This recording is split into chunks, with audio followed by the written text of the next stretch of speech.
You as leaders are facing an unprecedented amount of deep uncertainty. This is the most complex operating environment I've seen in 20 years. So how do you create more resilience in the wake of this deep uncertainty?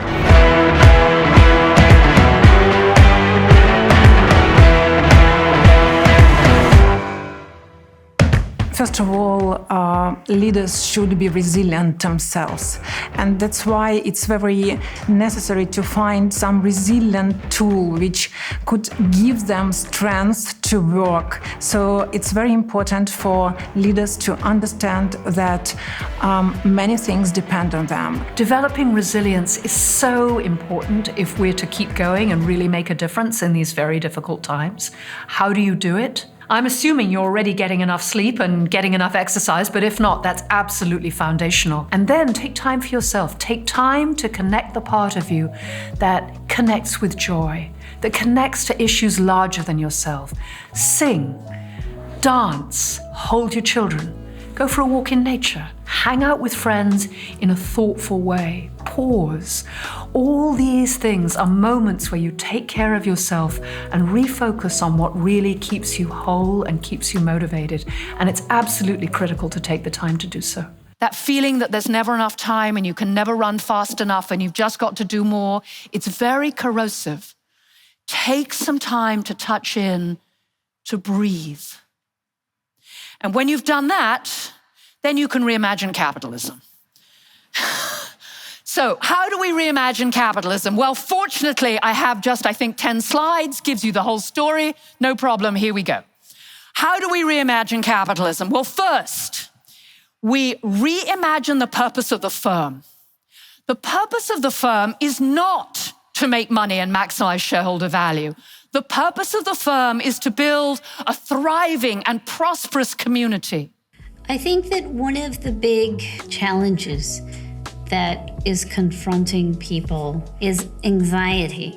And I think the way we're going to teach them resilience is by actually giving them tools, both for handling the information, but also for being calm.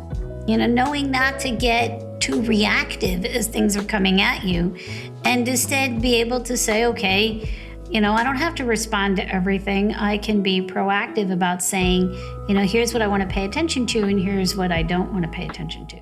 When we make a choice today, we're no longer asking ourselves, what do I need, or which choice will best serve the function that I need to have served. Instead, when we're making a choice today, we're asking ourselves some pretty complex questions. What we're asking ourselves is, who am I? And given who I am, what do I want? And given what I want, what should I choose? And if I choose this or that, is it going to send you the right message about who I am and what I want?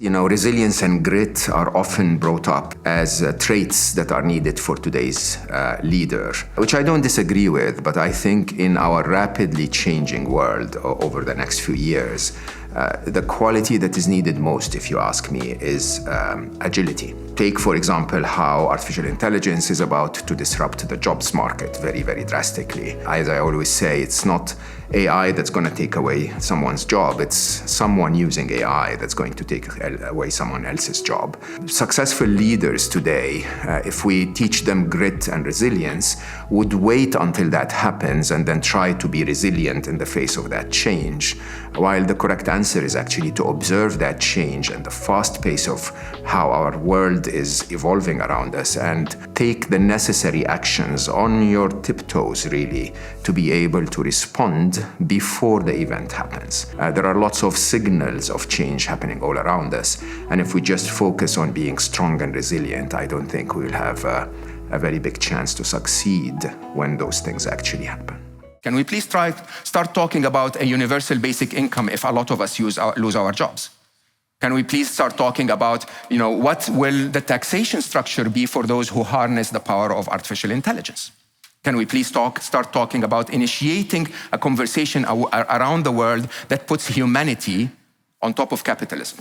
How can you take signals in the present? How can you look at long-term trends? These are the things that you can know. Combine those with the things that nobody can know. Those are uncertainties about the economy, demographics, weather events over the long term, and imagine different futures. If you engage in doing this work over and over again, you will be prepared and resilient for whatever comes next.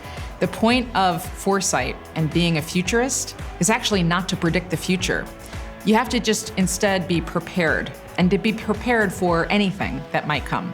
If I could sculpt the perfect leader, it would be a mixture of fantastically strategic, bottom line focused, understands the operation, and someone who can really connect to people, who understands the importance of working on really important projects, who treats the people they work with dignity and respect, and holds the organization together with love, care, shared meaning. So I want both hard and soft. Leaders who can be both really focused on the bottom line and focused on what really matters in the long term. To me, that's the ideal leader.